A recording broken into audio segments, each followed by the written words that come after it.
Mes chers collègues, nous allons débuter nos travaux. Nous allons consacrer notre dernière réunion de cette année 2025 à une thématique liée à la compétence de notre commission en matière de biodiversité, en matière de développement durable, le biomimétisme. Le biomimétisme est, pour reprendre la définition figurant sur le site de l'ADEME, est une stratégie d'innovation qui consiste à s'inspirer des organismes et processus du vivant pour faire évoluer les technologies, les organisations, l'économie et la société vers plus de sobriété en matière d'énergie, d'efficience, de durabilité. Quand le biomimétisme est évoqué, il est souvent fait référence à l'exemple du velcro, système de fixation auto-agrippant créé en 1941 en s'inspirant des fleurs de Bardane, ou encore à celui du train à grande vitesse japonais, le Shinkansen, dont l'avant a été dessiné par référence au bec et à la tête du martin pêcheur. Mais le biomimétisme englobe des réalités très variées et bien plus larges que ces deux exemples, comme nous le diront nos intervenants de ce matin, et soulève des enjeux majeurs au carrefour de la biodiversité, de l'innovation et de l'économie. Cette thématique peu connue du grand public n'a pas été absente des réflexions ayant inspiré nos politiques publiques au cours de la dernière décennie. En 2015, le Conseil économique, environnemental et social a ainsi publié un avis sur le sujet. Nous avons d'ailleurs choisi de reprendre le titre de cet avis pour intituler notre table ronde de ce matin. La même année, le biomimétisme a été promu dans la stratégie nationale de transition écologique vers un développement durable.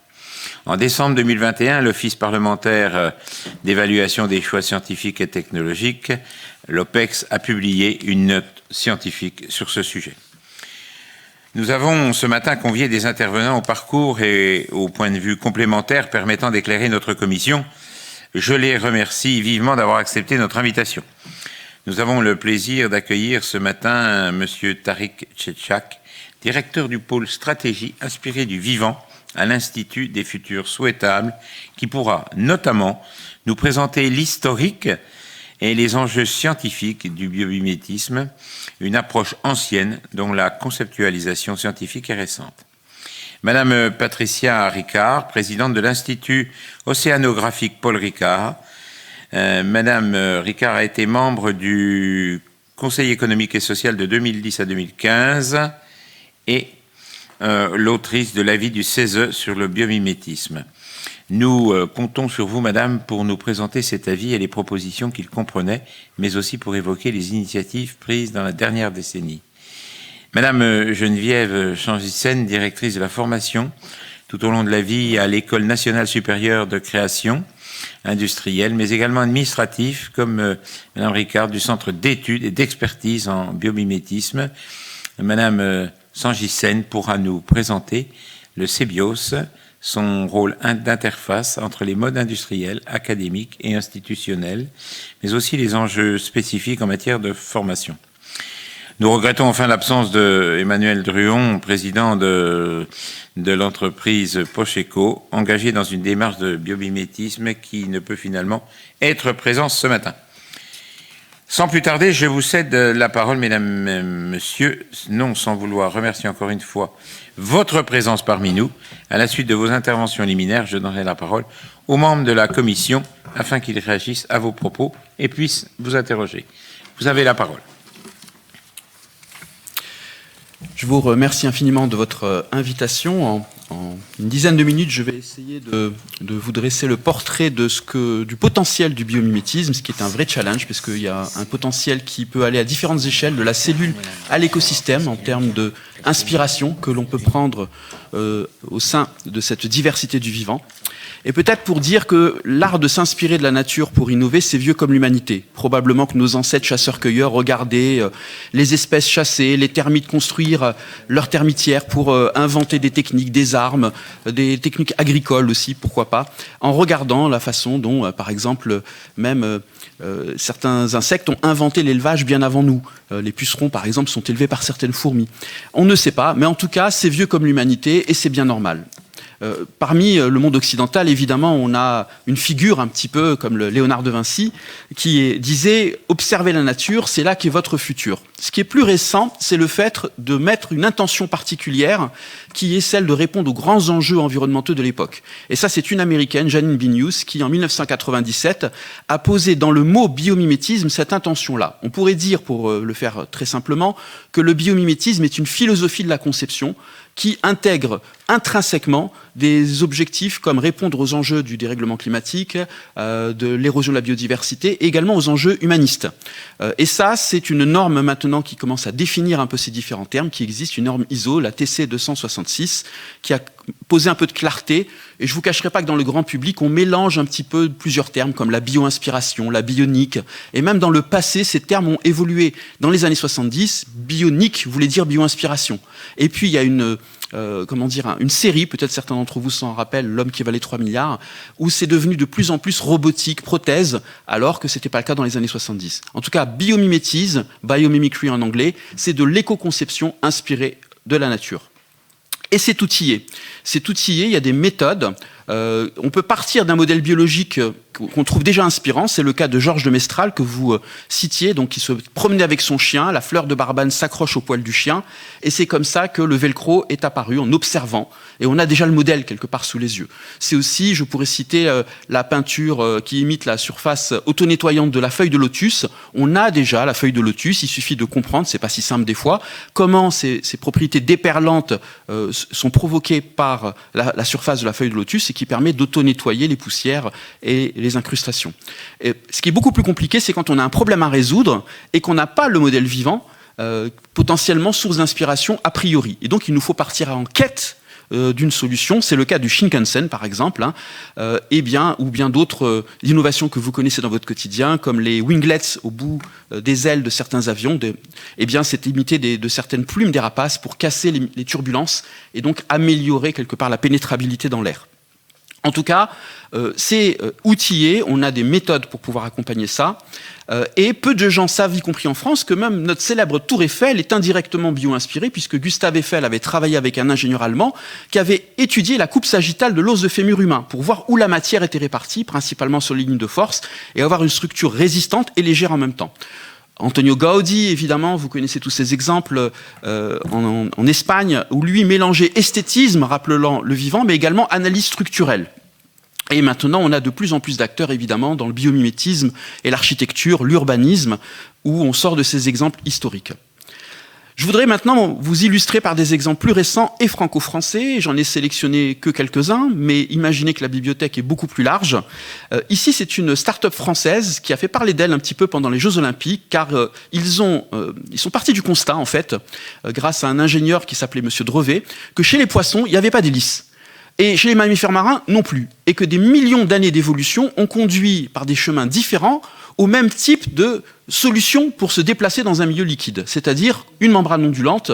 Et c'est comme ça que le moteur Phoenix a été mis au point, qui se base sur l'ondulation. Ça a des tas d'avantages, moins de stress mécanique, on peut beaucoup plus finement régler le rythme. Ça a donné aussi le même type de concept lieu à des valves cardiaques, par exemple. Mais là, je me concentre juste sur Phoenix parce qu'ils ont descendu la scène avec Serena Williams, Raphaël Nadal, et c'était une manière de prouver pendant les Jeux Olympiques leur preuve de concept sur un moteur de 150 chevaux. On peut s'intéresser à la forme, on peut s'intéresser aux matériaux. Et là, les matériaux dans le vivant, on les retrouve partout. Et il y a des structurations à différentes échelles, de l'échelle nano à l'échelle macro. On a des propriétés absolument remarquables de la soie d'araignée, de la coquille d'ormeau, qui a épaisseur similaire et plus performante que la cuirasse d'un Charles Leclerc, hein, si on prend à épaisseur égale. Et pour la soie d'araignée, c'est pareil, beaucoup plus performante que de l'acier et beaucoup plus souple, capable de retrouver sa forme initiale sans déformation. La question des matériaux est un immense sujet. Comme je le disais tout à l'heure, donc il y a des principes de conception des matériaux, comme par exemple ne pas mettre de la matière là où c'est inutile, mais bien calculer là où c'est absolument nécessaire, ce qu'on appelle le design paramétrique, où on va faire des structures légères, et dans l'automobile ou dans le déplacement d'équipements, si on est sur des véhicules électriques, il va falloir faire des arbitrages entre le poids pour le transport et le poids pour éventuellement inutiles finalement, dont on pourrait se débarrasser. Et là, les os d'oiseaux, par exemple, sont des modèles absolument extraordinaires. Vous avez une optimisation de la résistance pour un minimum de poids. Et puis, on peut s'intéresser au processus de fabrication. Là, c'est pas tellement la forme, c'est le fait que, par exemple, si on prend une feuille, c'est un panneau solaire absolument remarquable qui est fabriqué à température ambiante dans de l'eau, avec des ressources disponibles autour de la plante parce qu'elle ne peut pas bouger. Nous faisons des panneaux solaires techniques à haute pression, haute température, qui ont besoin de terres rares qui viennent de l'autre bout du monde. Évidemment, la feuille, c'est bien plus qu'un panneau solaire, c'est aussi une zone de captation de carbone, c'est une zone où finalement on a une émission d'oxygène qui est un déchet de la photosynthèse, et c'est comment s'inspirer finalement de la photosynthèse pour faire de la photosynthèse artificielle. Il y a plusieurs équipes, y compris en France, qui travaillent sur ce sujet. Si je fais un petit focus sur les matériaux, je vous parlais tout à l'heure de la coquille de l'ormeau, voilà à quoi ça ressemble. En fait, on a des principes de conception qui vont alterner couche dure, couche tendre, couche dure, couche tendre. À partir de matériaux, au départ, qui sont plutôt fragiles, on obtient une extrême solidité par l'agencement complexe. Et quand on voit l'apparition de technologies comme l'impression 3D, on commence à ouvrir un champ des possibles qui était très peu envisageable jusque dans les années 80-90. Des agencements complexes qui permettent des propriétés émergentes. Si vous voulez un exemple, vous prenez une feuille de papier, vous la pliez, vous la repliez, vous finissez, si vous avez suffisamment de papier, par faire un lit sur lequel vous pouvez vous coucher. Alors qu'au départ, la feuille est fragile. C'est ça que je veux dire par l'agencement complexe et la possibilité de le maîtriser. Vous avez aussi des matériaux qui sont capables de réagir à l'environnement, sans énergie. Je prends l'exemple de la pomme de pin qui a été la source d'inspiration ici. Vous avez une pomme de pin qui va s'ouvrir ou se fermer en fonction de la température et de l'humidité, par propriété des matériaux, des fibres qui vont plus ou moins réagir aux mêmes conditions. Et à ce moment-là, vous avez des enveloppes de bâtiments qui vont s'auto-aérer quand c'est nécessaire et s'ouvrir passivement, simplement par propriété des matériaux. Un autre exemple d'application à l'échelle du bâti. Et puis, vous avez aussi des choses extraordinaires à l'échelle micro et nano. Ce que vous voyez, c'est l'aile, merci, d'un papillon qu'on appelle le papillon morpho. Et le bleu que vous voyez, c'est une couleur qui n'est pas due à un pigment, ce qu'on appelle une couleur structurelle. C'est l'illusion du bleu. Et comment ça marche? C'est que si vous creusez à l'échelle nanométrique, la photo que vous voyez en dernier, eh bien, vous avez des petits peignes qui vont filtrer les longueurs d'onde et ne laisser passer que la longueur d'onde bleue. Et donc, vous avez des possibilités de créer des effets avec un minimum d'énergie, simplement, encore une fois, en maîtrisant l'agencement complexe à cette échelle-là, à partir, finalement, de la structuration des matériaux. Je voudrais aussi vous parler d'un exemple qui m'a particulièrement frappé il y a quelques années, qui est lié aussi à des explorations en partie françaises. Monsieur Jacques Livache, qui vient de nous quitter, était au Collège de France une des personnes vraiment qui a poussé ce thème-là. Vous voyez l'organisme que j'illustre ici, il y en a plusieurs en fait. Dans le cercle, ce sont ce qu'on appelle des diatomées, et tout en bas, vous avez le squelette d'une éponge en verre qui fait à peu près cette taille et qu'on retrouve entre autres autour de l'Antarctique et dans pas mal de zones à travers le monde, dans les grandes profondeurs en général. Ce qui va m'intéresser, c'est pas la forme, là, même si elles ont des formes extraordinaires, c'est le fait que ce que vous voyez, messieurs, dames, c'est du verre. Du verre fabriqué dans de l'eau à 2 degrés Celsius pour l'éponge qui s'appelle la corbeille de Vénus. Et nous, quand on fait du verre, on a besoin de plus de 1000 degrés Celsius. Vous imaginez l'empreinte carbone. Est-ce qu'on est capable, nous, Homo sapiens sapiens autoproclamés, de faire aussi bien qu'une éponge ou des diatomées qui ont des millions d'années et de faire du verre dans de l'eau? Eh bien, la réponse est oui. Si notre intelligence est appliquée dans la bonne direction, il y a le procédé Sol-Gel qui a été mis au point par Jacques Livache et qui est développé également par Clément Sanchez, connectés au Collège de France, qui ne nous permettent pas encore de faire des doubles vitrages, mais des bains dans lesquels on peut faire des dépôts de verre. Et ça ouvre un champ des possibles qui était inimaginable à 1000 degrés Celsius. Vous avez la possibilité de mélanger des matériaux que vous brûlez si vous êtes à 1000 degrés Celsius. Vous pouvez faire des dépôts de verre sur du lin, par exemple. Vous pouvez mettre des bactéries intéressantes pour la peau ou pour la dépollution dans des microbilles de verre, etc., etc. Un champ des possibles qui s'ouvre. Et je finirai, pour la dernière minute, par vous montrer une étude qui a été faite au sein de l'université de Bath à la fin des années 90, début 2000, où ils ont comparé dans des brevets, des milliers de brevets, comment la performance s'expliquait. Est-ce que c'est par beaucoup de matière et d'énergie ou est-ce qu'on joue sur l'information? La même étude a été faite dans les systèmes vivants. Vous remarquerez quelque chose. Le vivant est extrêmement sobre en matière et en énergie grâce à un design intelligent de l'information. Qu'est-ce qu'une fleur? Une fleur, c'est du marketing intelligent qui dit à un insecte ou à un oiseau, ne perds pas ton temps à aller au hasard, il y a de la ressource pour toi ici, tu vas me rendre un service et en même temps, tu vas trouver quelque chose qui t'intéresse. Les hormones, les fourmis qui laissent des hormones, les GPS que l'on a dans nos voitures sont basés sur l'algorithme des fourmis pour optimiser le chemin. Et vous avez des tas d'exemples qui nous montrent que si on n'est pas dans l'info-obésité, mais dans un design intelligent de l'information, on peut avoir des processus extrêmement sobres en matière et en énergie. Et c'est le cas, quand on l'oublie, je finirai avec ça, beaucoup de nos innovations dont on parle beaucoup sont en fait indirectement bio-inspirées. Il n'y aurait pas d'intelligence artificielle sans analyse des réseaux neuronaux, sans algorithmes de la sélection naturelle. Et le monde des algorithmes est un monde extrêmement riche en potentiel, que ça soit le fonctionnement d'un banc de poissons, l'algorithme des fourmis, la façon dont fonctionnent nos neurones et les cerveaux dans différents règnes animaux, dans différentes espèces animales. Il y a un potentiel énorme. Je vous remercie de votre attention et je passe la parole à Patricia. Merci Tariq, toujours intéressant de voir tes présentations. Mesdames et messieurs, merci beaucoup. Bonjour et merci beaucoup pour cette invitation. Alors, je vais revenir sur un rapport que nous avions commis avec la section environnement. Et à l'époque, je faisais partie du groupe des personnalités qualifiées au moment où le Conseil économique, social et environnemental venait de s'ouvrir à la dimension environnementale, puisque il est passé de Conseil économique et social, puis avec un changement de loi organique, la partie environnementale est arrivée. C'était il y a 10 ans, et ce rapport a eu lieu quelques mois avant la COP21, dont on célèbre aujourd'hui les 10 ans. Alors, le biomimétisme était difficile à l'époque. J'ai eu beaucoup de mal à essayer de faire passer ce rapport, qui au départ ne devait être qu'une étude exploratoire. Et ça a été, pour vous dire, l'avant-dernier travail, enfin l'avant-dernier sujet de la mandature, tant il a fallu faire le siège du bureau pour expliquer quels étaient les enjeux du biomimétisme. Au fur et à mesure des auditions, le sujet a éveillé l'intérêt non seulement de la section, mais de plusieurs groupes, et nous avons décidé en cours de route de transformer cette étude exploratoire en conseil et avis, ce qui nous a permis de faire des propositions. Alors à l'époque, les propositions étaient au nombre de 4 et peut-être effectivement est intéressant de voir l'évolution de ces propositions pour voir ce qui reste encore à faire pour atteindre la finalité de ces recommandations. Donc dans un premier temps, il était évident qu'il fallait donner de la visibilité au biomimétisme. Comme Tariq vient de vous l'expliquer, c'est une approche complexe, c'est une approche indisciplinaire. Ce n'est d'ailleurs toujours pas une discipline puisqu'elle appelle toutes les autres disciplines pour sa pratique. Et donc, il fallait définir et probablement l'ancrer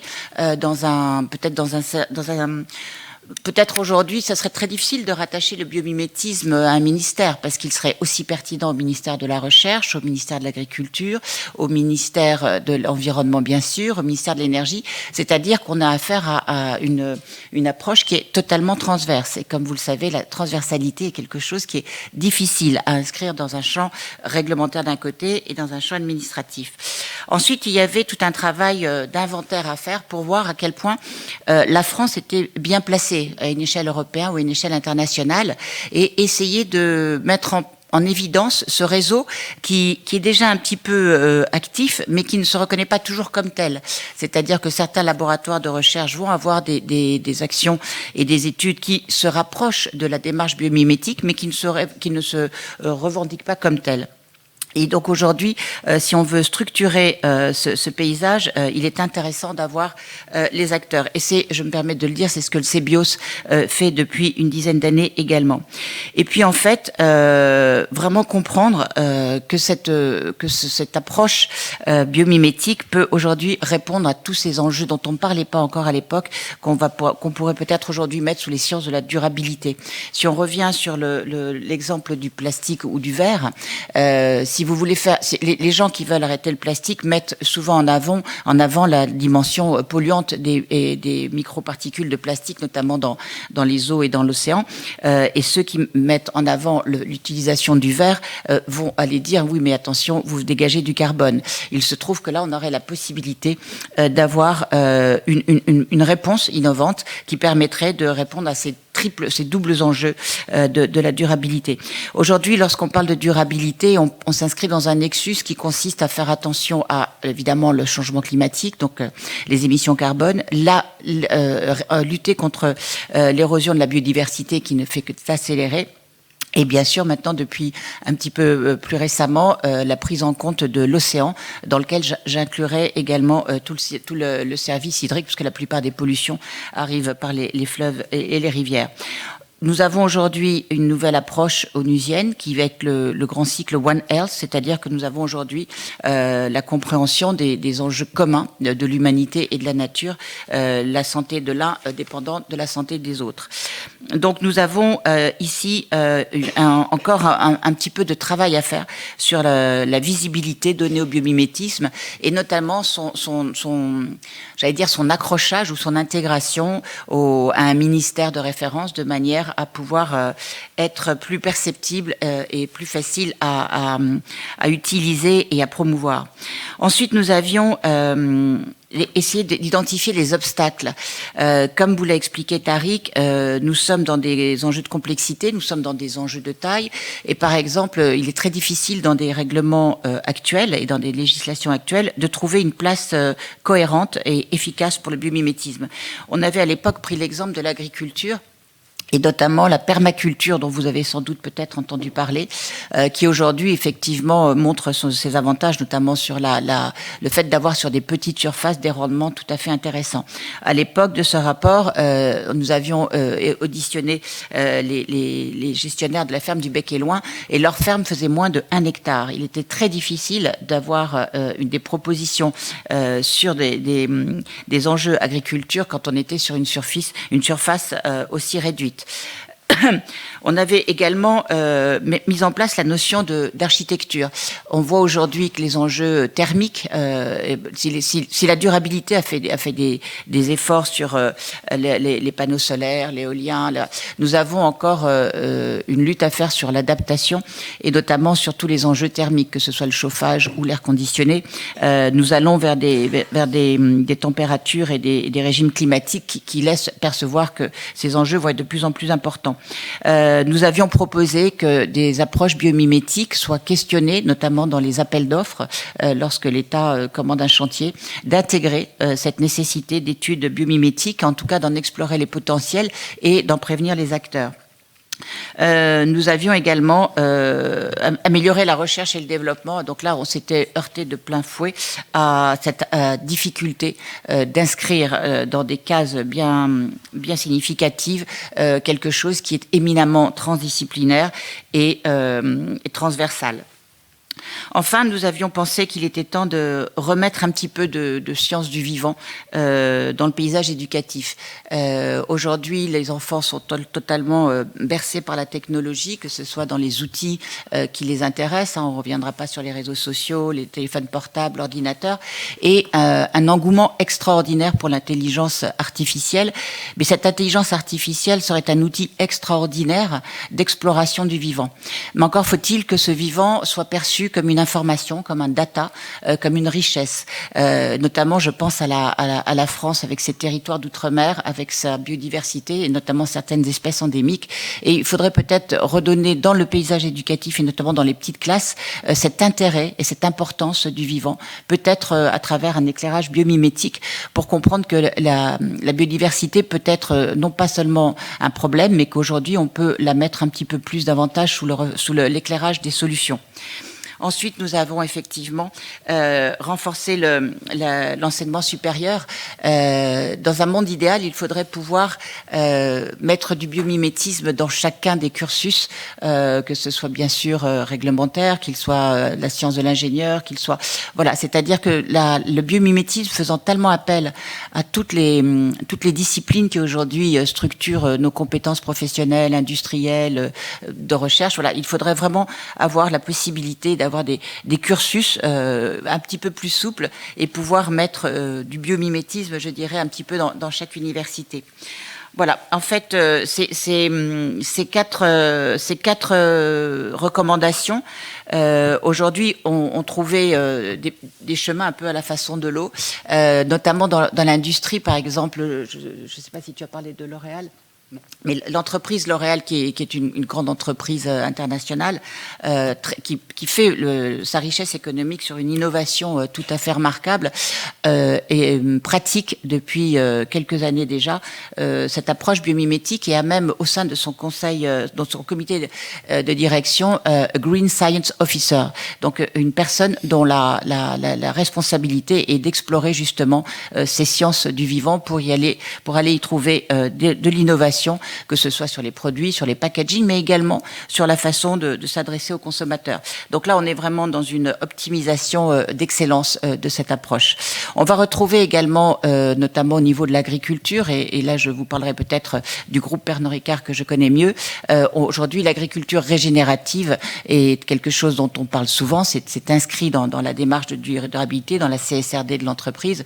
Et en fait, une économie régénérative, c'est une économie qui va rechercher la capacité à maintenir les services écosystémiques, à ramener la biodiversité dans les cultures, et qui va justement avoir cette approche, j'allais dire win-win, c'est-à-dire avoir à la fois une production agricole tout en régénérant les écosystèmes dont elle a besoin pour bien fonctionner. Moi, je vais vous donner un autre exemple également, qui là je vous parlerai de bon sens et de souveraineté alimentaire. Il est évident que nous allons vers des régimes climatiques et une érosion des sols qui laissent penser qu'on n'est pas dans une équation idéale pour produire plus de nourriture, pour plus d'individus avec une meilleure qualité, moins d'énergie, moins d'eau. Là, je vais vous emmener au Sénégal, puisque l'Institut océanographique Paul Ricard travaille beaucoup sur la pêche durable et sur la pisciculture et sur l'aquaculture. Et nous avons dû réagir assez rapidement à l'effondrement des petites pêcheries côtières.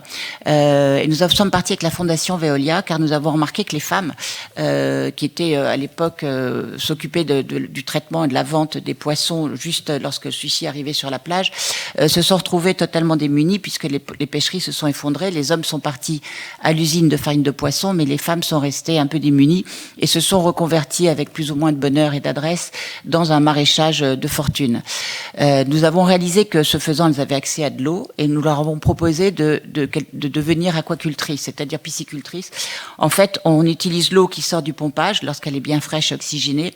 On fait des bassins entre le pompage et l'irrigation, et donc du coup ces poissons vont venir enrichir naturellement par leur rejet, par leurs fesses et leurs urines, vont venir enrichir cette eau qui du coup, avec un système de goutte à goutte, va être enrichie. Donc là, nous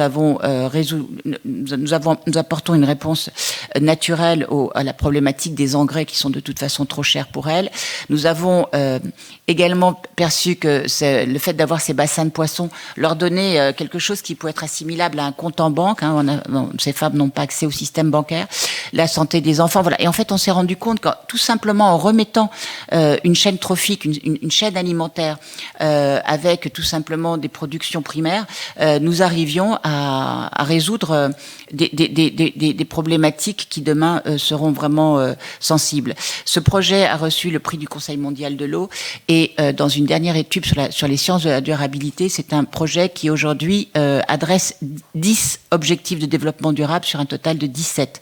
Voilà, c'est l'observation de la nature qui nous permet de recréer ces chaînes trophiques, et on se rend bien compte que là où aujourd'hui nous avons des enjeux entre économie et écologie, entre développement durable et rentabilité, on se rend compte que la nature adresse des solutions que nous ne pouvons peut-être pas toujours percevoir, car nous sommes plutôt formatés en silos. Nous avons des domaines de compétences et d'expertise qui sont souvent qui s'inscrivent dans une seule discipline, et que peut-être une des plus grandes difficultés aujourd'hui serait d'animer cette conversation interdisciplinaire, cette conversation entre le monde industriel, le monde de la recherche, le monde de la biologie. Et je crois que ça, c'est peut-être la recommandation la plus urgente que nous pourrions faire aujourd'hui, c'est d'explorer justement toutes ces réussites, tous ces success stories. Je serais tentée aussi de parler des carrés de moquette, mais là, le temps me vient à manquer. Voilà, c'est-à-dire que derrière ces innovations, il y a non seulement l'adaptation et l'adaptation et la mitigation du changement climatique, mais il y a également des enjeux économiques et des enjeux tout simplement de part de marché, si vous me permettez cette expression très économique. Voilà, c'est-à-dire que s'il y a vraiment un endroit où la nature rime avec la rentabilité et la durabilité, c'est vraiment cette approche biomimétique. Je vous remercie. La parole. Merci. Bonjour à tous et à toutes, merci de cette invitation. Je vais parler à double titre aujourd'hui, effectivement à titre de membre du CBIOS et puis aussi au titre de responsable de formation pour les adultes, mais pas que. Voilà. Donc je voudrais déjà vous présenter le CBIOS, qui est le Centre européen d'excellence en biomimétisme. Il a été créé dans le milieu des années 2010, vers les années 2010, à Senlis. Et il a été créé parce que il s'agissait de répondre à une ambition nationale de porter haut le biomimétisme en France. Il faut savoir que l'Europe fait partie l'Europe est en pointe et représente pratiquement 40% des publications mondiales. Et toute la démarche de création du CBIOS a été portée par les pouvoirs publics, donc, comme l'a mentionné Patricia, comme l'a dit très justement Tariq, du Sénat jusqu'au CESE, par les services du Premier ministre et les présidences de la République. Aujourd'hui, c'est une démarche dont se saisissent plusieurs régions pour avoir avec des impacts territoriaux intéressants, notamment la Nouvelle-Aquitaine, la Bourgogne-Franche-Comté, l'Île-de-France, la région sud, la Guyane, le biomimétisme et les innovations en Outre-mer, voilà, sur des sujets qui parfois mériteraient certainement plus de moyens si on se compare à ce que font nos collègues en Europe. Voilà. Nos missions, il s'agit pour nous principalement de produire du savoir, des outils. Ça, c'est une première mission, c'est important. Comment est-ce qu'on rend les choses plus accessibles et plus manipulables par l'industrie, les organisations. Il s'agit aussi de travailler sur structurer les démarches, effectivement, pour les rendre effectivement implémentables et pragmatiques. Et enfin, il s'agit aussi pour nous d'accompagner les organisations, que ce soit des entreprises ou que ce soit des politiques publiques, ainsi que les démarches d'innovation. Donc on a aussi un gros travail sur la question de faire évoluer tout ce qui va être innovation, start-up et entreprise, ou intégrer aussi ces questions pour donner de nouvelles pratiques aux entreprises dans leur façon de concevoir.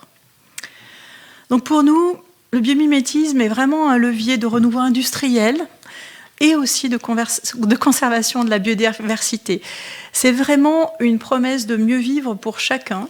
Et toutes les transitions que nous subissons ou que nous vivons aujourd'hui, numériques, écologiques, industrielles, toutes les disruptions, elles peuvent effectivement bénéficier de ces nouvelles idées qui pourront améliorer le quotidien des entreprises, mais aussi des industries, de nos agriculteurs, de nos citoyens et de nos enfants, et enfin de tout l'environnement dans lequel ils vivent et nous vivons. Alors, ces initiatives sont encore limitées. Les efforts et les soutiens publics-privés doivent accélérer pour passer à l'échelle et avoir un impact. Comme le signalait Patricia, effectivement, nous aurions besoin véritablement d'intégrer la question du biomimétisme dans les services de l'État, de le rattacher à un port qui soit identifiable et qui soit pérenne. Ça pourrait être le Commissariat général au développement durable, ça pourrait être l'ADEME, ça pourrait être le MESRI. L'idée, c'est quand même aussi de sortir des silos parce qu'aujourd'hui, beaucoup de choses sont adressées par secteur, par département.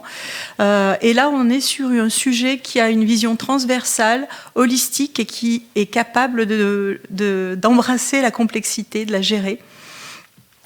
Et c'est pour ça qu'effectivement, il faut considérer aussi que ce sont des démarches qui peuvent s'inscrire sur une temporalité qui est un peu différente de ce qu'on a l'habitude de voir, et en tout cas qui sont assez proches de celles que l'on a en innovation de rupture ou technologique.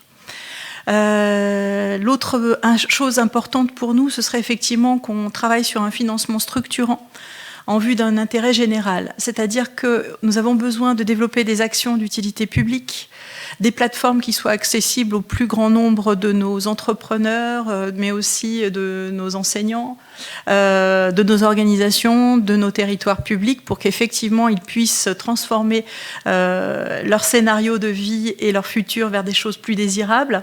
Et là, je salue aussi effectivement les travaux que nous faisons avec le Musée d'Histoire Naturelle, l'Institut des Futurs Souhaitables, pour donner effectivement d'autres perspectives à tous ces acteurs. L'idée aussi, c'est de replacer la France comme en position de chef de file en Europe, de travailler sur la maturation de nos startups. Nous avons beaucoup de ressources intellectuelles, entrepreneuriales en France, et elles demandent à être accompagnées.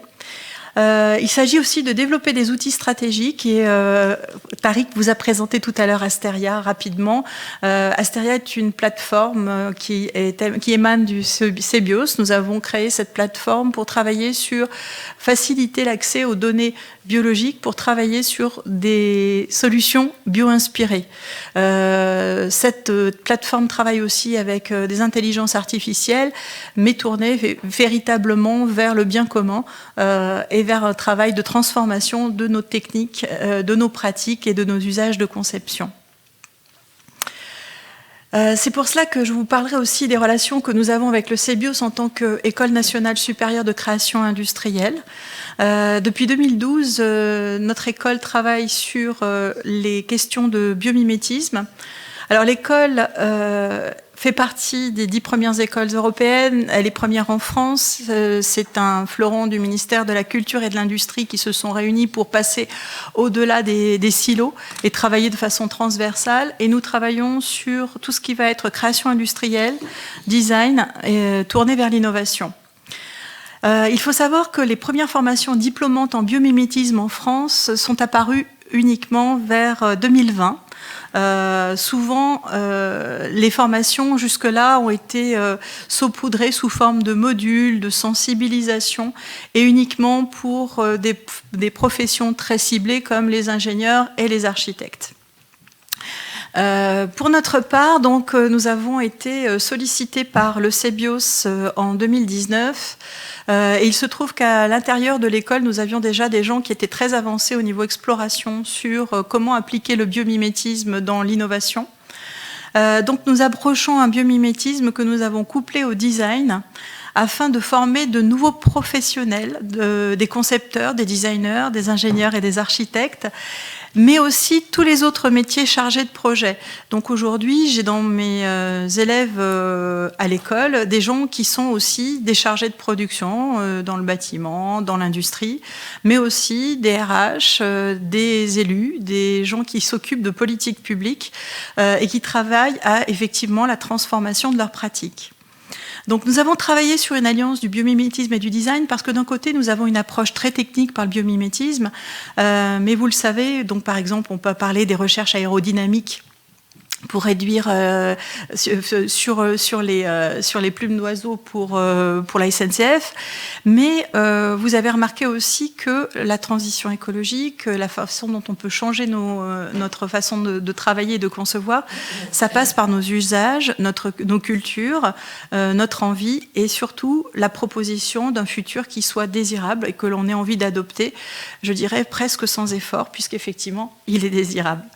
Et là, je salue encore les travaux de l'Institut du Futur Souhaitable dans ce sens.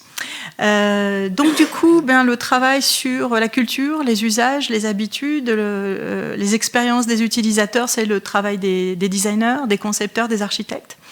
Et par exemple, nous avons travaillé avec l'Organisme national des forêts pour travailler sur la lutte contre la prolifération des tiques en milieu forestier, avec des réponses basées sur l'étude et la vie des tiques pour effectivement trouver des moyens de lutter contre elles sans forcément avoir accès, utiliser de la chimie très très forte. Voilà. Donc en quelques années, finalement, nous avons formé environ 550 personnes, c'est très modeste, une sensibilisation poussée pour les concepteurs et les designers. Et puis, je dois remercier pour cela le ministère du Travail et France Compétences. Pour la première fois cette année, a été certifié un diplôme d'expert en accompagnement à la transition par la bio-inspiration et le design, qui permet de former toutes sortes de professionnels sur ce métier de la bio-inspiration, du biomimétisme et de trouver des moyens de l'implémenter véritablement dans les équipes de travail et les métiers. Alors, quelques exemples de ces travaux que nous avons pu faire qui vous donneront une idée de la largeur de l'éventail d'applications. Nous avons par exemple travaillé avec le CNES sur les questions de gouvernance dans l'espace, ça c'est un sujet un peu chaud aujourd'hui, mais aussi de nettoyage de l'espace, puisqu'aujourd'hui on a un problème d'accès à cet espace. Avec Saint-Gobain sur des scénarios de futur industriel, qu'est-ce qu'on fait dans un monde où le sable disparaît et qu'on fabrique du verre, on en a parlé tout à l'heure. Des gens comme les élus de la ville de Caen sur la requalification d'une friche industrielle, des grands groupes industriels aussi comme NEHS sur la prévention en santé, parce qu'effectivement la biodiversité, l'environnement sont aussi des conditions sine qua non par rapport à notre état de santé générale. Avec l'Institut Pasteur et en groupe pluridisciplinaire, nous avons travaillé sur des sujets épidémiques, sur la lutte contre les moustiques. Les équipes avec l'Institut Pasteur, constituées d'ingénieurs, de scientifiques et de designers, ont remporté 3 années de suite des médailles d'or au MIT, à l'IGEM, c'est le concours sur la biologie de synthèse. Nous avons aussi travaillé avec l'Agence pour l'innovation pour la défense, avec les sapeurs-pompiers, sur une lutte plus efficace contre les feux de forêt, ça c'est en cours, ou le CEREMA sur des politiques publiques par rapport effectivement au territoire et à l'habitat. Voilà. Donc pour nous, l'axe biomimétisme et design, ça permet de faire évoluer nos manières de concevoir vers plus d'autonomie, de plus de souveraineté aussi, de travailler sur notre économie, la soutenabilité de nos modèles de vie auxquels nous tenons beaucoup, et puis aussi effectivement aller vers donc ces futurs souhaitables que nous aurons décidés plutôt que subis. Pour nous, pour le CBIOS comme pour l'ENSI, il est important de poursuivre la formation de tous les professionnels sur toutes les échelles et dans tous les domaines, comme le disaient Tariq et Patricia. Pour nous, aujourd'hui, ce que l'on constate, c'est que le rythme des formations et les démarches soutenues sont encore trop modestes par rapport aux enjeux de santé, de vitalité de nos productions agricoles et industrielles et aux enjeux de nos territoires et qu'il faudrait accélérer et soutenir durablement ces démarches et l'accès à la formation des professionnels mais aussi de tous les autres publics avec des financements des formations et puis un accès à ces connaissances pour tous les âges dans tous les cursus. Enfin, si tout ceci est mis en place, on aura peut-être plus de visibilité parce qu'aujourd'hui, il y a un vivier de professionnels formés, mais effectivement, c'est très difficile dans le contexte actuel de les rendre visibles puisqu'effectivement, bien notre focale est sur des sujets plus brûlants d'actualité malheureusement, mais les sujets de transformation de nos pratiques pour effectivement les rendre plus résilients, plus vivables, plus soutenable, eh bien c'est maintenant qu'il faut qu'on y travaille toujours, toujours, quelle que soit l'actualité, parce qu'effectivement ce sont des sujets de fond et qui nous impactent tous pour notre futur. Voilà. Je vous remercie beaucoup et nous attendons vos questions. Merci à tous les trois pour vos propos liminaires. Je vais donner la parole à Stéphane Demilly. Merci Monsieur le Président et merci à nos 3 intervenants pour ces propos vraiment passionnants. Vous avez cité tout à l'heure, Monsieur Chekchak, l'architecte catalan Gaudí. Je vais le citer également puisqu'il disait à la fin du 19e, l'architecte du futur construira en imitant la nature parce que c'est la méthode la plus rationnelle, la plus durable, et ça nous concerne bien sûr ici dans cette commission, et la plus économique. La nature n'est effectivement pas qu'un décor, c'est un ingénieur de presque 3,8 milliards d'années. Et j'ai beaucoup lu par le passé une dame que vous connaissez probablement, c'est Emmanuelle Puydeba, qui est directrice de recherche au CNRS et au Muséum national d'histoire naturelle. Et elle a écrit des choses absolument passionnantes sur le sujet. Alors en ce qui me concerne, ça ne choquera pas et ça ne surprendra pas mes collègues, je m'intéresse tout particulièrement à l'aéronautique. Et je rappelle que l'aéronautique est née elle-même d'un regard posé sur le vivant. Bien avant les calculateurs et les composites, ce sont les oiseaux qui ont montré la voie, qui ont inspiré la finesse des ailes et la conception des matériaux. Léonard de Vinci, d'ailleurs, avait déjà commencé à travailler le sujet. Et aujourd'hui, cette source d'inspiration est plus actuelle que jamais, puisque l'aéronautique réapprend à observer la nature pour consommer moins. Alors, vous avez cité un exemple tout à l'heure. Moi, je citerai un autre exemple qui est celui de l'Albatros, qui parcourt des milliers de kilomètres en exploitant les vents, presque sans battre des ailes. Cette capacité exceptionnelle a nourri la recherche sur les trajectoires de vol et l'optimisation énergétique. Avec ses ailes longues et fines, il a aussi influencé la conception d'ailes à fort allongement. L'aéronautique s'inspire aussi des insectes pour des structures permettant d'alléger les appareils, ou elle s'inspire encore des oiseaux migrateurs dont on s'inspire pour les trajectoires de vol afin d'économiser du carburant. Bref, le biomimétisme nous rappelle toujours que l'innovation la plus performante n'est pas toujours celle qui domine la nature, mais elle est bien celle qui s'en inspire avec humilité et intelligence. Et j'aimerais vous poser 2 questions, même si vous avez partiellement répondu à l'une d'entre elles. Ma première question concerne les travaux sur le biomimétisme. S'inscrivent-ils également dans une logique d'application industrielle? Madame Senginsen a évoqué très rapidement 2-3 sujets, et notamment sur le sujet de l'aéronautique. Avez-vous connaissance de recherches particulières dans ce domaine? Et ma deuxième question concerne plus l'aspect national. Considérez-vous qu'il faille enclencher plus de formations sur le sujet, comme l'a évoqué d'ailleurs Madame Ricard dans ses propos, plus de démonstrateurs nationaux ou plus d'incitations économiques?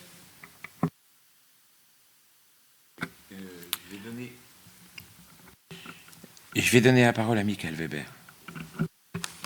Oui, merci Monsieur le Président, merci pour cette intéressante table ronde. Je trouve que l'exemple qui a été pris par mon collègue Demy est très intéressant parce que, en effet, si l'on prend l'un des premiers exemples ou un des plus fameux exemples de biomimétisme, on peut parler de l'aviation.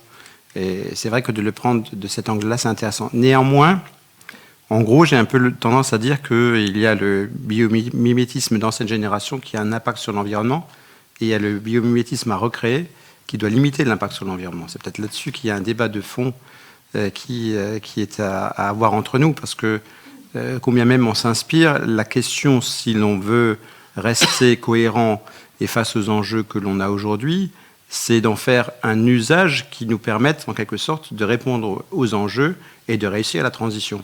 Et je crois que de ce point de vue-là, on a sans doute beaucoup à apprendre, mais on a aussi énormément de risques à prendre. Et ça m'intéresserait de savoir, je n'étais pas là au début de la table ronde, mais de savoir votre avis sur le sujet. Et puis peut-être aussi un témoignage dans cette commission et à certains autres niveaux de responsabilité qui sont les miens, puisque je préside la Fédération des parcs naturels régionaux de France. On a travaillé sur, alors bien sûr, les enjeux bioclimatiques, je pense à la rénovation du bâti ancien, à l'utilisation et à l'occupation de l'espace. C'est un sujet qui est important pour nous. Il y a souvent des débats ici, dans cette maison, notamment sur les questions d'urbanisme, du fameux zéro artificialisation des sols.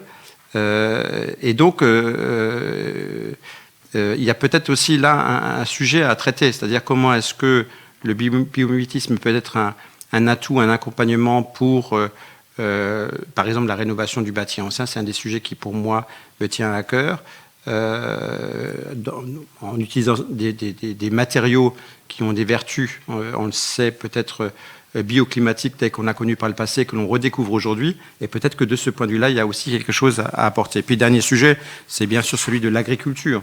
Et je n'ai pas besoin de vous dire qu'en matière d'agriculture, forcément, il y a des interrogations à avoir. Si ma collègue Nicole Bonnefoy était là, elle vous parlerait sans doute de la santé des sols, puisque nous avons nous-mêmes ici eu un débat sur la santé des sols. Et là encore, avec des expérimentations qui sont menées actuellement sur les micro-fermes, par exemple, qui sont un exemple en forme d'innovation biomimétique. Et peut-être que là encore, on a beaucoup à apprendre de ce que vous avez, enfin de ce que vous proposez, expérimenter. Merci. Y a-t-il d'autres prises de parole? Oui, Jean.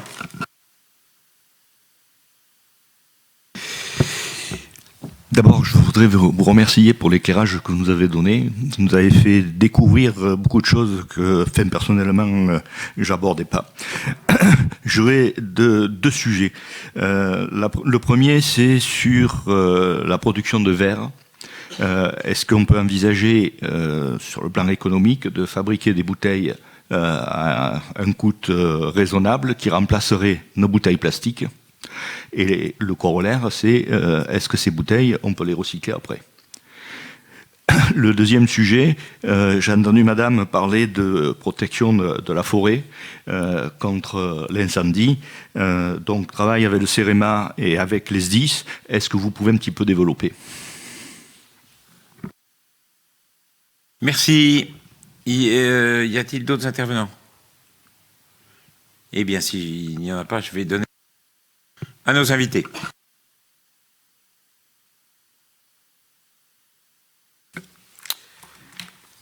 Alors effectivement, comme vous l'avez dit, Clément Adler, l'aéronautique, aussi bien les oiseaux que les chauves-souris d'ailleurs, et bien avant Léonard de Vinci, donc dans l'aéronautique, il y a énormément de liens avec la bio-inspiration. Et je fais aussi je rappelle quand même, pour faire le lien avec votre question, monsieur, que bio-inspiré ne veut pas dire forcément soutenable et durable. Et donc c'est pour ça que le mot biomimétisme a été défini et qu'il est maintenant posé dans une norme. C'est une forme de bio-inspiration qui correspond à l'ensemble éco-conception. Et dans l'aéronautique comme ailleurs, à partir du moment où on est dans une intention d'éco-conception, on peut après plus ou moins avancer en fonction du contexte dans lequel on est, dans une durabilité superficielle ou profonde. C'est un peu la métaphore d'une partie d'échec. Vous ne pouvez pas faire tout de suite échec et mat. La plupart du temps, vous devez bouger peut-être un petit pion qui semble pas très impressionnant, peut-être simplement réduire déjà l'empreinte énergétique à travers des propriétés de surface des avions, par exemple, pour déjà consommer moins de carburant fossile. Et puis peut-être aller plus loin un jour pour aller jusqu'à vraiment une durabilité beaucoup plus profonde.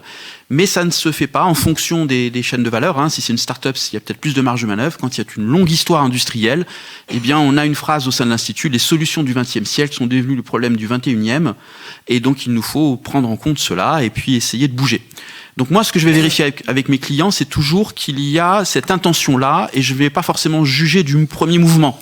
Je suis en train d'essayer d'analyser quelle partie on est en train de jouer. Est-ce que c'est le business as usual où on continue à créer des externalités négatives, c'est-à-dire des impacts systémiques, ou est-ce qu'on essaye d'aller dans cette direction qui s'inspire de 3,8 milliards d'années d'existence de la vie sur Terre pour avoir de la circularité, de la conception de matériaux avec une chimie compatible avec le vivant?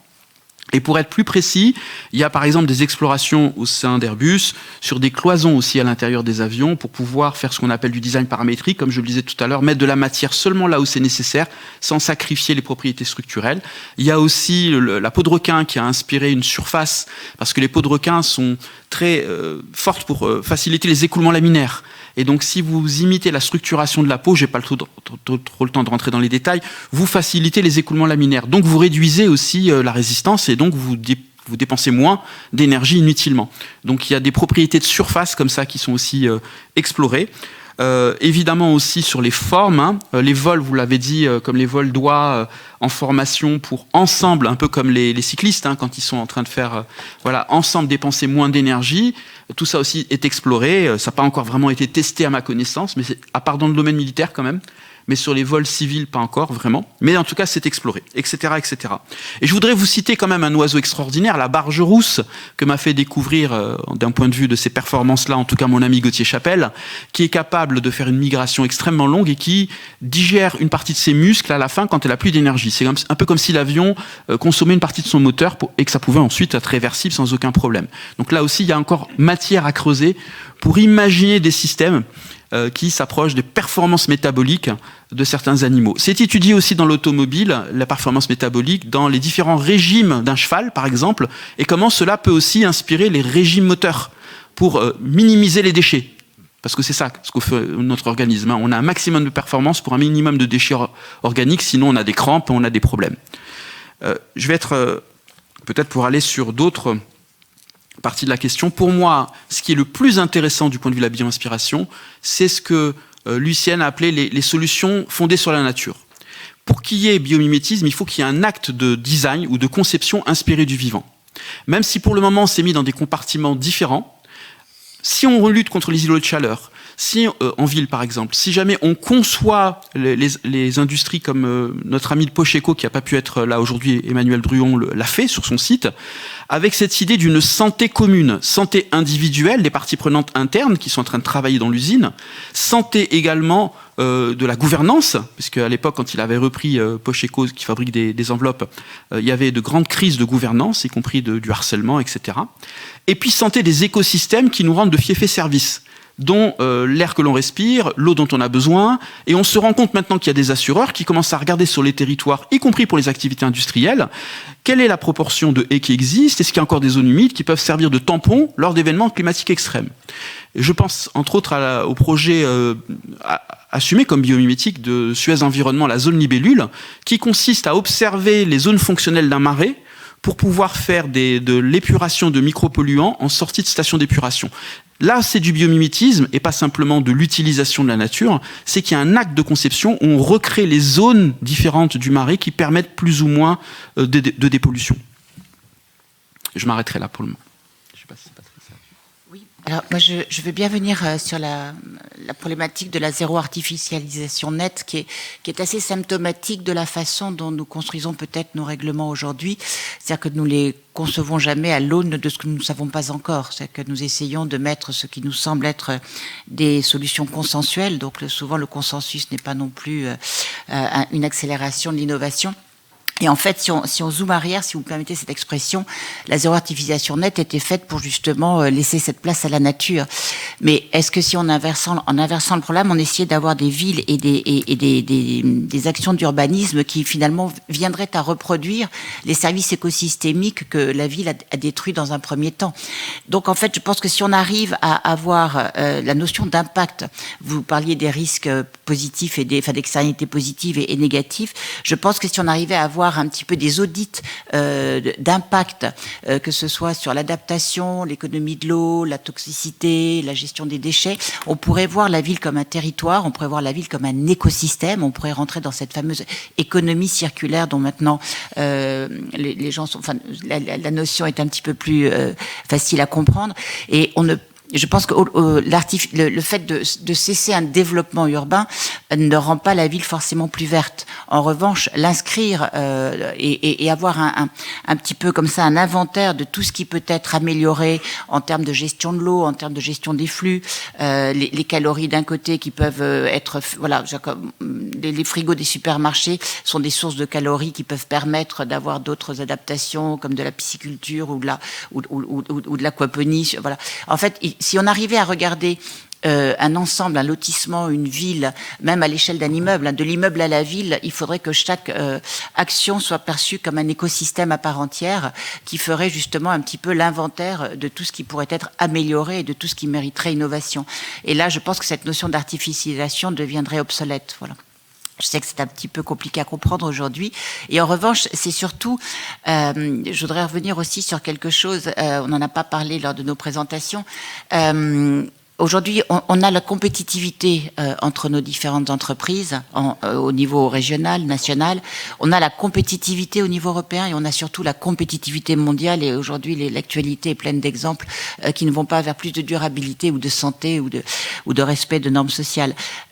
Si on arrivait à avoir des plateformes d'innovation où on ferait, chose étrange, travailler des concurrents ensemble, par exemple, prenez des concurrents du secteur de la construction ou du secteur de l'énergie. Voilà, faire travailler ensemble nos concurrents sur des plateformes d'innovation où on pourrait justement avoir toutes ces disciplines réunies avec avec l'université, avec l'entreprise publique, avec le service public, avec l'entreprise privée.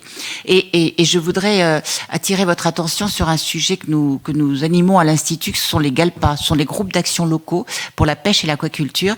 C'est issu du Fonds européen, le FEAMPA, le Fonds européen pour les affaires maritimes, la pêche et l'aquaculture. Et c'est un système très ingénieux qui va redistribuer les fonds européens au ministère de l'Environnement. Ça redescend dans les régions et les régions le confient aux acteurs du territoire. C'est quelque chose de terriblement efficace qui permet en plus des financements qui ne sont pas énorme, parce que ça aussi c'est un problème aujourd'hui, c'est comment financer une innovation et des démonstrateurs avec des sommes moins importantes. Il est paradoxalement aujourd'hui plus difficile de trouver des petites sommes d'amorçage pour lancer des études et des démonstrateurs que de financer des grandes structures.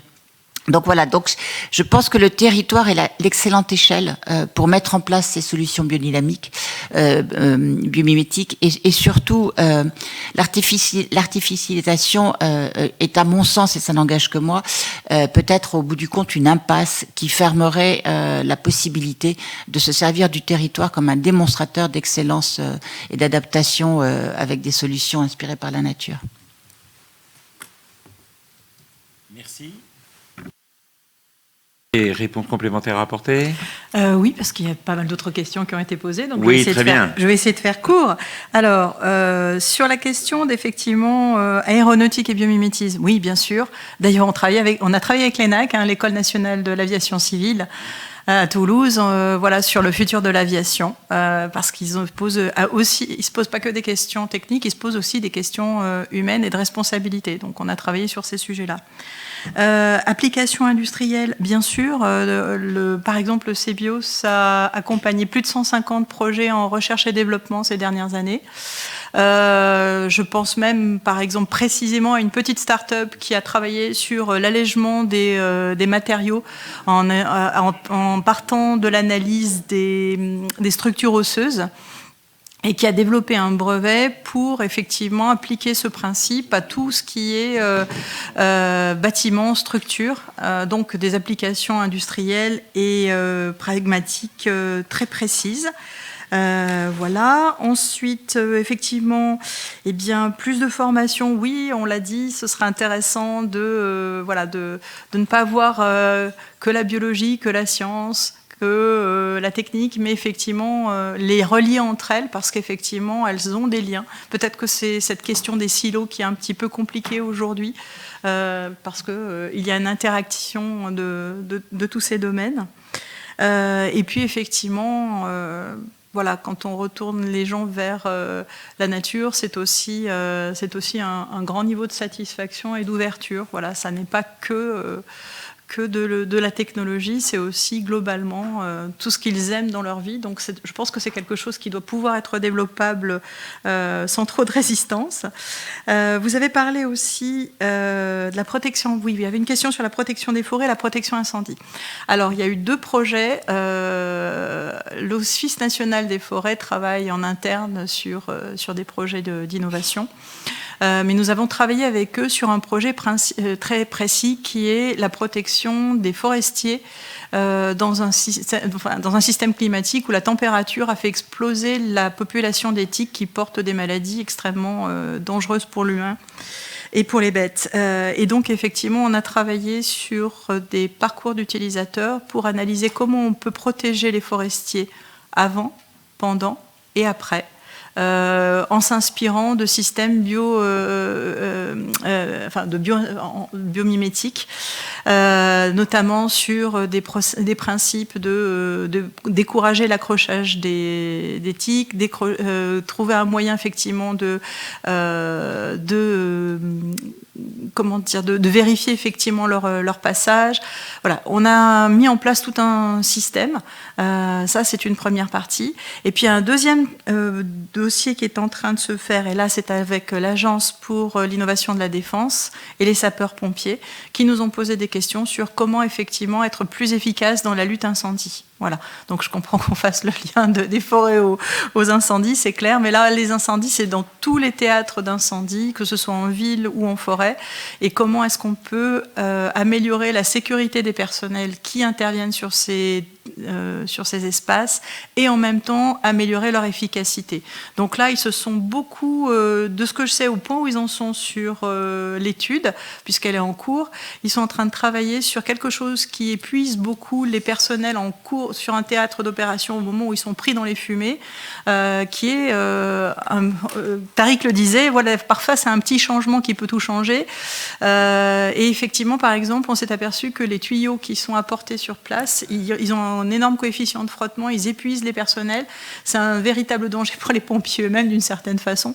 Donc ils sont en train de travailler sur une inspiration à partir des escargots, des serpents, pour travailler sur effectivement des tuyaux qui seraient beaucoup plus faciles à déployer à manier sur le terrain. Voilà. Donc là, une application très très pratique d'une inspiration biomimétique.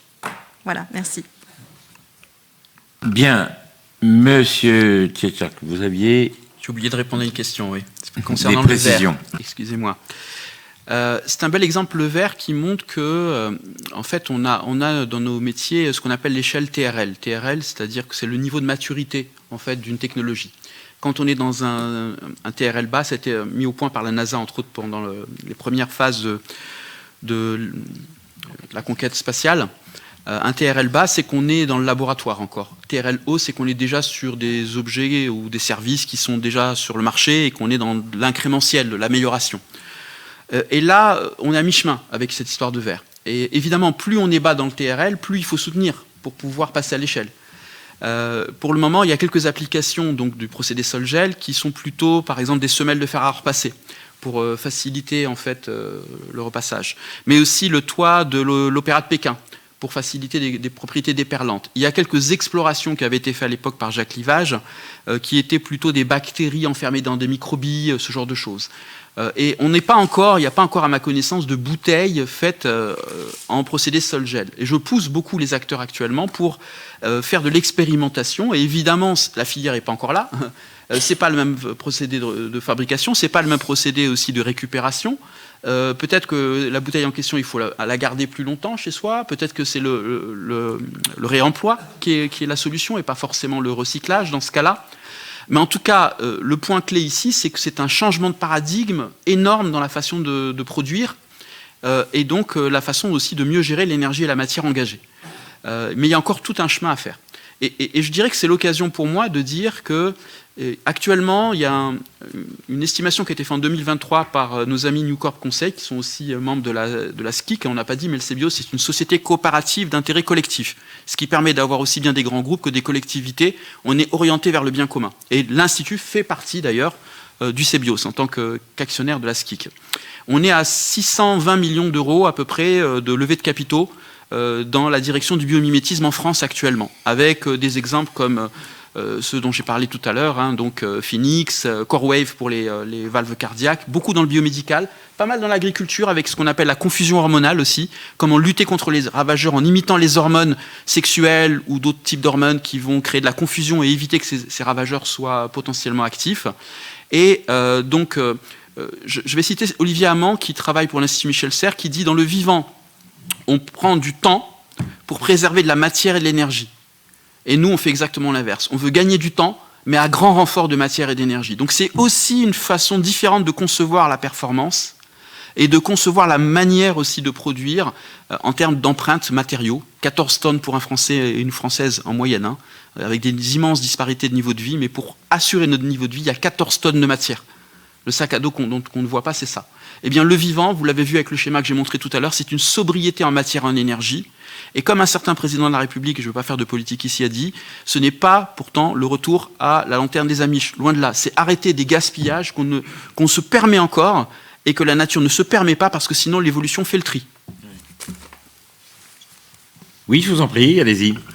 Je voudrais vous dire deux petites phrases, parce que le plus difficile quand on entend parler du biomimétisme, c'est qu'on trouve ça formidable, mais quand on revient à la maison ou sur le territoire, on a un petit peu de mal à transmettre cet enthousiasme, et tout le monde n'a pas la chance d'avoir Tariq dans sa poche pour convaincre ses élus. Moi, j'ai deux phrases que j'aime beaucoup. La première, c'est l'âge de pierre, c'est pas arrêté faute de pierre. C'est-à-dire que l'innovation, elle a toujours été dans le principe même de l'évolution de l'être humain. Et l'autre qui permet peut-être plus de comprendre cette notion de rupture, c'est pas en essayant d'améliorer la bougie qu'on a inventé l'ampoule. Et lorsque, en fait, on s'acharne à refaire des bouteilles, on veut utiliser peut-être le nouveau plastique des diatomées pour faire la même bouteille que la bouteille d'une marque d'eau minérale bien connue. Le biomimétisme, ça nous invite aussi à aller observer les façons et les procédés de la nature. Comment la nature transporte du liquide, comment la nature, voilà. Et en fait, c'est probablement cette complexité disciplinaire qui est nécessitée pour atteindre le fameux TRL opérationnel. Et alors, pour ce faire, Et d'ailleurs, ça c'est quelque chose qui me tient beaucoup à cœur. Je recommande aujourd'hui d'avoir des plateformes collaboratives d'innovation qu'on appelle le carré magique. Le carré magique, c'est vous allez prendre un acteur académique. Le premier pilier, c'est la science. Aujourd'hui, on voit bien qu'on ne peut plus rien faire sans cette interface scientifique, sans l'accompagnement des scientifiques, ingénieurs, enfin tous les gens qui vont co-construire cette connaissance et vont la diffuser. Le deuxième pilier, c'est l'économie, économie, finance. C'est tous les gens qui vont transformer cette connaissance en rentabilité, en mouvement économique pour le plus grand bien de tous. Le troisième pilier qui est essentiel, alors là, ça va être le pilier de la société civile, dans lequel je vais mettre les ONG, bien sûr, les médias, bien sûr, et les syndicats qu'on oublie trop souvent, tous les gens dont le métier est de faire de la diffusion d'informations et de pousser ou d'empêcher l'acceptation sociétale. Et le dernier pilier qui est essentiel, c'est effectivement l'institution, le territoire et l'État, ou ça peut remonter de l'ONU, l'Europe, voilà. C'est-à-dire que si vous arrivez à mettre en place des coalitions avec des représentants de chacun de ces piliers, vous allez faire évoluer la réglementation en même temps que l'innovation, vous allez faire attention à l'acceptation sociétale, combien d'innovations formidables se sont heurtées à des manques de compréhension ou à des manques d'acculturation des acteurs qui auraient dû accompagner et qui en ont été les freins, pour des raisons toujours valables, mais ne voyant qu'une partie du problème, souvent on a du mal à avoir une vision plus efficace. Donc voilà, donc le carré magique et l'intégration de la science et avec l'économie, avec les réseaux sociaux et les gens qui sont là pour faire diffuser l'information. Et la partie réglementaire et territoriale est importante. Et un dernier point, l'innovation va toujours beaucoup plus vite que la réglementation. Et je pense que c'était une des recommandations que nous avions fait dans ce rapport, c'était d'avoir je sais plus comment on avait appelé ça, mais des endroits d'expérimentation où effectivement, soit sous décret préfectoral, soit où on puisse avoir de l'innovation en marche. On a besoin de montrer, on a besoin de démonstrateurs, et il faut avoir des zones d'innovation. Voilà, c'était des zones d'innovation prioritaires. On avait appelé ça un zip. Voilà. Il faut zipper la France pour que ça aille mieux. Voilà. Merci beaucoup. Merci. J'apporterai juste une pierre à l'édifice de ce qui a été dit en réponse aussi à Monsieur Weber. Pour moi, effectivement, la question est véritablement de changer les scénarios d'usage, scénarios de vie. C'est pour ça qu'en fait, on essaie de former des concepteurs sur ces questions-là, que ce soit des ingénieurs, des designers, des architectes, des urbanistes, et même les scientifiques. Parce qu'aujourd'hui, une réponse technologique ne suffit pas. On ne peut pas appréhender une solution technologique. Il faut qu'elle soit implémentée dans des usages, dans un scénario de travail, que ce soit pour une entreprise sur des processus de production, que ce soit dans un objet pour la façon dont on va le toucher, l'utiliser. Et ces scénarios autres, ça va permettre aussi de proposer autre chose. C'est pas l'idée véritablement d'inventer un futur enthousiasmant en changeant de paradigme et de façon de travailler, plutôt que de dire faut pas faire ci, faut pas faire ça, faut plus faire ci, faut plus faire ça. Donc en fait, comme l'a très justement souligné Patricia, le jour où on a inventé l'ampoule, personne n'a pleuré sur la bougie. Voilà. Donc c'est ce travail-là qu'il faut qu'on fasse, et c'est pour ça qu'il est important de mélanger les sciences humaines, les sciences dures, l'économie, que ces gens-là travaillent ensemble pour effectivement pouvoir implémenter le biomimétisme qui tout seul peut paraître un petit peu sec et difficile à manipuler. Voilà. Merci. Y a-t-il parmi nos collègues des interventions, des précisions complémentaires? Oui, Gilbert Luc. Juste pour équilibrer les présidents de la République, il y a un président de la République il y a quelques années qui avait dit qu'il fallait redonner du temps au temps. Voilà, j'invite tout le monde à y réfléchir. Et pour ma curiosité, est-ce qu'aujourd'hui, on est arrivé à comprendre et à reproduire ce qu'est capable de faire une mouche quand elle va se poser au plafond? Allez-y. Alors, il y a le gecko qui est de modèle sur la façon d'adhérer. Alors, je ne vais pas rentrer trop dans les détails parce que ça nous mènerait trop loin, ce qu'on appelle les forces de Van der Waals. Donc, c'est des liaisons très, très fines. Je pense qu'il y a encore on a 8 millions d'espèces connues de la science et probablement beaucoup plus sur Terre. Et on a comme modèle biomimétique une infime fraction. Donc le potentiel, il est énorme. Et je vous enjoins, si vous aimez ce genre de questions, il y a un livre magnifique qui a été écrit par un journaliste scientifique américain qui vient d'être traduit en français, qui s'appelle Un monde immense, où en fait il traite des sens et des capacités de plein d'espèces, et vous ne regarderez plus votre chien ou votre chat de la même façon une fois que vous aurez lu ce livre. Et il parle entre autres de la mouche et de la capacité de la mouche à aussi percevoir des choses que nous ne percevons pas, ou même la pieuvre, etc. Donc non, il y a encore plein de choses à faire. Et dans la robotique, ça a été pas mal exploré quand même. Et là, on n'est pas forcément dans le biomimétisme. Encore une fois, on peut s'inspirer de la nature sans forcément répondre à des enjeux de soutenabilité et humanistes. Mais oui, ce sont des modèles qui sont explorés. Juste, ça me permet de dire une phrase. Vous savez, je fais partie au sein de l'Institut de ceux qui pensent que la place de la biologie dans les prochaines étapes, c'est un peu les germes d'une nouvelle renaissance, comme la révolution copernicienne l'a été. Et on le voit même avec l'IA, encore une fois, sauf qu'on n'a pas pris conscience de ça. On est en train de voir même le langage des organisations changer. On parle de l'ADN d'une organisation, d'écosystèmes d'acteurs. On est en train de biologiser des mots qui venaient de la révolution industrielle. On parlait de la boîte, des rouages d'une organisation. Et ça dit quelque chose d'assez profond sur notre besoin de retrouver notre connexion au vivant. La France a un rôle extraordinaire à jouer. On a pris un temps d'avance grâce au CBIOS, je dois le dire. Je ne vais pas faire de fausse modestie. Mais c'est encore très très loin du potentiel. Et j'ai pu voir des embarquements d'équipes dans les industries, chez les étudiants. Ça provoque un enthousiasme chez les équipes. Et dans une période où on est tous un peu déprimés, je pense que ce facteur de désirabilité, ce facteur d'embarquement, c'est pas rien. Je serais tentée d'ajouter que le mot qui n'a pas encore été prononcé, ce serait peut-être ce mot de réconciliation, puisque le biomimétisme, loin de séparer la biologie de la technologie, invite l'un à inspirer l'autre et invite un à visiter l'autre. Et il est vrai que quand on voit l'accélération de l'AI et cette phase de construction de la capacité de l'AI qu'il faut nourrir, et donc imaginez l'extraordinaire accélération que peut apporter l'AI à toutes ces connaissances biologiques. Et probablement, pour l'instant, c'est le muséum qui structure toutes ces connaissances. Or, il y a dans tous les laboratoires de France, qu'ils soient privés ou publics, ou les universités ou les écoles, il y a énormément de connaissances biologiques qui mériteraient d'être peut-être réunies, en tout cas... voilà, d'être. On va demain la connaissance sera vraiment la valeur la plus importante, et je crois que cette connaissance du vivant, la France est très bien placée à travers ses territoires d'outre-mer, à travers ses différents laboratoires. La France est à la fois high-tech et très bio, et nous avons tous les éléments nécessaires pour avancer et probablement entraîner avec nous, voilà, sur cette aventure formidable.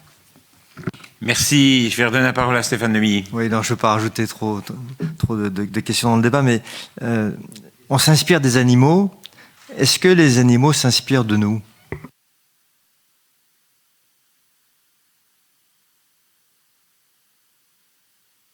Déjà, nous sommes un animal. D'accord. Et Darwin même disait, même en parlant d'intelligence, on est en train de découvrir ces dernières décennies des tas de choses, hein. Moi, j'ai eu la chance d'être aussi chef d'expédition polaire. J'ai mis en pause ma carrière et j'ai vu des animaux, des oiseaux entre autres, utiliser l'humain. Donc s'inspirer de nous. En tout cas, il y a des collaborations interespèces qui existent depuis très longtemps. Je parlerai des Imaragen, par exemple, qui pêchent avec les dauphins, où il y a vraiment une interaction entre les deux, hein. Et aussi de certaines tribus qui vont utiliser un oiseau qu'on appelle l'oiseau indicateur, qui va avoir un sifflement particulier pour indiquer qu'il a trouvé du miel. Un sifflement vers les humains, hein, et ils travaillent ensemble. Et puis finalement, je vais prendre un dernier exemple, c'est peut-être, je ne sais pas si certains d'entre vous ont des chats, c'est un animal qui nous accompagne depuis des dizaines de milliers d'années au moins, qui a été apprivoisé il y a des dizaines de milliers d'années. Et savez-vous qu'un chat miaule que vis-à-vis des humains ? Pourquoi ? Parce que ça ressemble beaucoup aux pleurs d'un enfant. Et donc on a du mal à résister au miaulement d'un chat. Donc oui, les chats imitent les humains. Bien, merci. Et en conclusion, je voudrais vous dire que vous avez mis en lumière, en valeur deux points majeurs, qui sont ces points, des points importants et au cœur de l'expertise de notre commission. La formidable richesse de notre écosystème qui doit inspirer notre société, inspirer notre économie, notre matière de vivre, d'anticiper les défis de demain. Et le deuxième point, c'est le caractère transversal de l'approche biomimétrique qui fait écho au fait que le développement durable n'est pas une discipline en tant que telle, mais doit être prise en compte dans toutes les dimensions de l'action publique. Merci pour votre précieuse collaboration et merci à mes collègues pour votre présence et les questions que vous avez pu évoquer. Et il y a des sujets importants. Je vous verrai 2 minutes parce que vous avez évoqué un sujet qui me préoccupe énormément, c'est celui du développement d'éthique. Et je souhaite travailler sur ce sujet parce que c'est vraiment quelque chose d'important dans nos territoires ruraux, pour nos forestiers, pour nos agriculteurs. Et c'est un sujet aussi, il faut quand même qu'on alerte un petit peu la médecine sur ce sujet. Mais je ne manquerai pas d'évoquer ce sujet avec vous. Merci.